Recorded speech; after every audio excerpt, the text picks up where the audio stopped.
जी 6 class next statement है हम लोगों के पास। क्वेश्चन नंबर 2 है, ट्रू फॉल्स स्टेटमेंट्स हैं। ठीक है, state whether the following statements are true और फॉल्स। मीन के आप ये बताएं कि जो हमारे पास नीचे स्टेटमेंट्स हैं गिवन वो ट्रू हैं या फॉल्स है। मीन के सही हो सकती हैं या फिर गलत हो सकती हैं।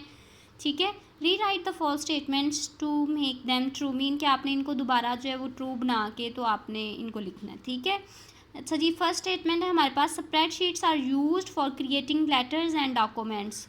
तो बेटा स्प्रेडशीट्स जो हैं ये हमारे पास लेटर्स या डॉक्यूमेंट्स बनाने के लिए यूज़ नहीं होती, बल्कि बेटा आपने भी देखा, मैंने आपको लास्ट टाइम भी बताया था कि हम लोगों का जो रिज़ल्ट कार्ड है आप लोगों का वो इसके अंदर जो है आप बनाते हैं। ठीक है, स्प्रेडशीट्स के अंदर, या उसके अलावा ये जो आपके बिलिंग वगैरह होती है, ठीक है, मार्केट्स के जो बिल्स वगैरह होते हैं, ठीक है, ये सारी के सारे ये स्प्रेडशीट के अंदर बनाए जाते हैं।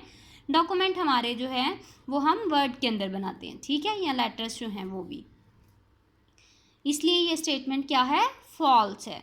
जी नेक्स्ट हमारे पास स्टेटमेंट है, a spreadsheet is the rectangular grid of rose and column. बेटा रेक्टेंगुलर ग्रिड मीन के जिसमें दोनों जो ऊपर और लेंथ जो है वो दोनों सेम हो और उनकी विड्थ भी सेम हो। मीन के ये ऊपर से लेंथ और यूँ हमारे पास ये आप समझे कि ये स्क्रीन है।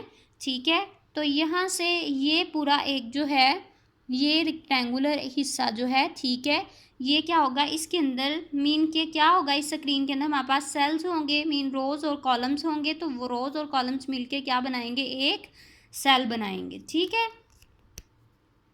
जी, तो स्प्रेडशीट के अंदर जो है वो एक रेक्टेंगुलर ग्रिड है ऑफ रोज और एंड कॉलम्स। मीन के रोज़ और कॉलम्स ही होते हैं, आपको पता है बेटा एक स्प्रेडशीट के अंदर, इसलिए ये स्टेटमेंट हमारे पास क्या है, ट्रू है।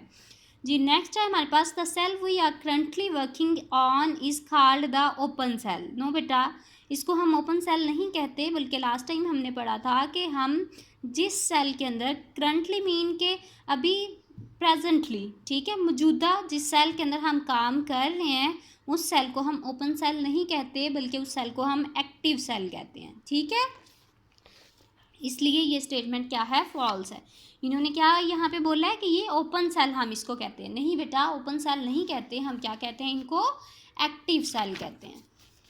जी बेटा नेक्स्ट है हमारे पास ट्रू फॉल्स का जो है फोर्थ स्टेटमेंट, अ workbook contains several worksheets. Mean के एक पूरी की पूरी वर्कबुक जो है उसके अंदर हमारे पास कई वर्कशीट्स हो सकती हैं। तो बेटा जो जब हम ओपन करते हैं अपने एक्सेल को तो वो एक वर्कबुक होती है, उसके अंदर बाय डिफ़ॉल्ट 3 वर्कशीट्स होती हैं, ये हमने पढ़ा था। लेकिन हम उसके अंदर जो है ज़्यादा से ज़्यादा जो है वो वर्कशीट्स ऐड कर सकते हैं।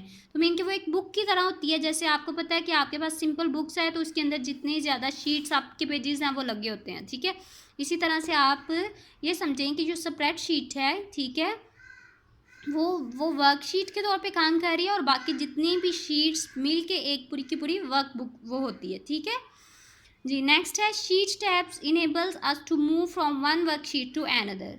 तो बेटा सिंपल सी बात है कि शीट टैब्स के ऊपर जो है वो शीट नंबरिंग गिवन होती है हमें, तो हम सिंपली जो है एक शीट टैब से दूसरी शीट पे जो है टैब, शीट टैब के अंदर जो है ये आप यूँ समझें कि ये पूरी की पूरी टैब बनी होती है। ठीक है, और इसके अंदर जो है वो शीट नंबरिंग गिवन होती है आपके पास। तो आप जैसे ये शीट नंबर 1 है, ये शीट 2 है, ये शीट 3 है, ये 4 है, तो आप यहाँ से किसी के ऊपर भी क्लिक करके तो आप इसको ओपन कर सकते हैं, सिंपल। ठीक है,